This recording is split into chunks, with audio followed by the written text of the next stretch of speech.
नमस्कार दोस्तों, जय श्री कृष्णा, राधे राधे। आप सभी का ब्रज दर्शन व्लॉग में स्वागत करती हूँ।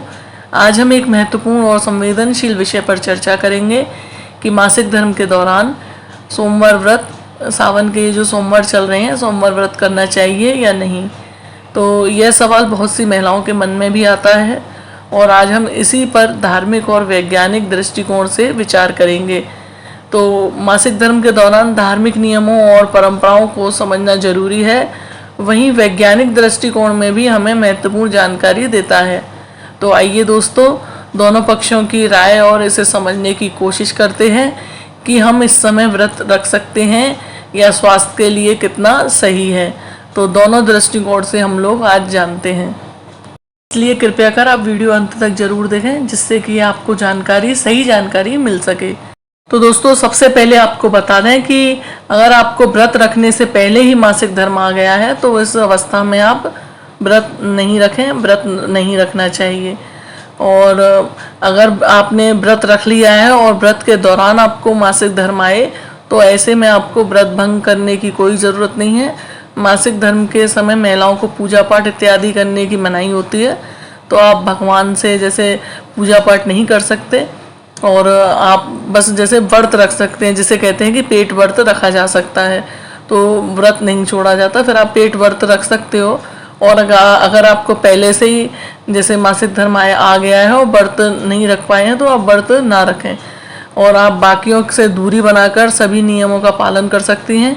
बस आपको पूजा पाठ से दूरी बनानी है, इससे भी आपको व्रत का उतना ही फल मिलेगा। जैसे माता बहनों को अगर जैसे व्रत के दौरान जैसे मासिक धर्म आ जाए तो आप जैसे व्रत का संकल्प ले चुकी हैं अगर, तो ही आप उस व्रत को करें, वरना आप व्रत को छोड़ सकती हैं। जब आप पवित्र हो जाएं, मान लो आपके 3 सोमवार अगर बचते हैं तो आप वो 3 सोमवार भी कर सकती हैं। 2 सोमवार बचते हैं तो 2 सोमवार कर सकती हैं। यदि आपने पहला कर लिया, बीच का लास्ट का आपका जैसे मासिक धर्म के दौरान आपका विष्ट हो जाता है, व्रत भंग हो जाता है और आपने संकल्प नहीं लिया है, तो या तो आप उसे छोड़ दें, नहीं तो आप सिर्फ पूजा पाठ छोड़ के आप पेट व्रत कर सकते हैं। क्योंकि पौराणिक मान्यताओं के अनुसार इन दिनों अशुद्धि रहती है, लेकिन असल कारण यह है कि पीरियड्स के दौरान व्रत करने से महिलाओं में जैसे कई तरह की शारीरिक कठिनाई भी हो सकती है, तो इसलिए आपको व्रत नहीं करना चाहिए। जैसा कि सभी को पता है, पुराने समय में जो भी मान्यताएं बनाई गई हैं तो उनके पीछे कोई ना कोई वैज्ञानिक तथ्य तो था, लेकिन उस तथ्य को तो ना तो समझने का प्रयास किया गया और ना ही समझाया गया, इसलिए वो मान्यता अंधविश्वास और कुप्रथा में बदल गई। तो इसलिए पीरियड्स के दौरान पूजा पाठ ना करने के पीछे भी वजह ये है कि पुराने समय में पूजा पद्धति मंत्रोपचार से बिना पूरी नहीं होती थी, तो इसके अलावा बड़े बड़े अनुष्ठान किए जाते थे जिसमें काफ़ी समय और ऊर्जा भी खर्च होती थी। तो मंत्रोच्चार से पूरी शुद्धता के साथ किया जाता है, तो ऐसे में महिलाओं को जैसे लंबे समय तक बैठकर मंत्रोच्चारण या अनुष्ठान करना संभव नहीं होता था। तो इसके अलावा पूजा में हमेशा शुद्धता का ही ख्याल रखा जाता है। लेकिन पुराने समय में मासिक धर्म के दिनों में स्वच्छता को बनाए रखने के लिए कुछ साधन भी नहीं हुआ करते थे। ऐसे में महिलाओं को जैसे आराम देने के लिए उन्हें मासिक धर्म के दिनों में पूजा ना करने की छूट दे दी गई थी और वो अपना पूरी तरह से ख्याल रख सकें। इस कारण उन्हें जैसे उसे रहने के लिए एक अलग कक्ष या जगह दी जाती थी और बिस्तर अलग दिए जाते थे। इस कारण महिला ज़मीन पर अपना अलग बिस्तर बिछाकर सोती थी। लेकिन मासिक धर्म में जैसे पूजा और जप का भी मनाही की जाती थी। समय बीतता गया लेकिन लोगों ने इन वजहों को जानने का प्रयास ही नहीं किया, तो इसलिए ये रूढ़िवादी सोच बोलने लगे लोग। तो देखा जाए तो ये साइंस के जैसे वैज्ञानिकों के हिसाब से भी पुराने बुजुर्गों ने ये रीतें बनाई हुई हैं। और आज के समय में मासिक धर्म के दौरान स्वच्छता और ऊर्जा दोनों को बनाए रखने के लिए तमाम साधन हैं, तो ऐसे में वजह को समझकर नियमों में लोग बदलाव करते हैं। तो अगर कोई व्रत रख रहा है और उसको बीच में मासिक धर्म आ जाए तो भी उसको अपना व्रत पूरा नहीं करना चाहिए। मासिक धर्म के दौरान आपको मन में ईश्वर के प्रति श्रद्धा हो, आस्था हो, लेकिन यही समझनी चाहिए कि भगवान के लिए मन में शुद्धता सबसे ज़्यादा ज़रूरी है।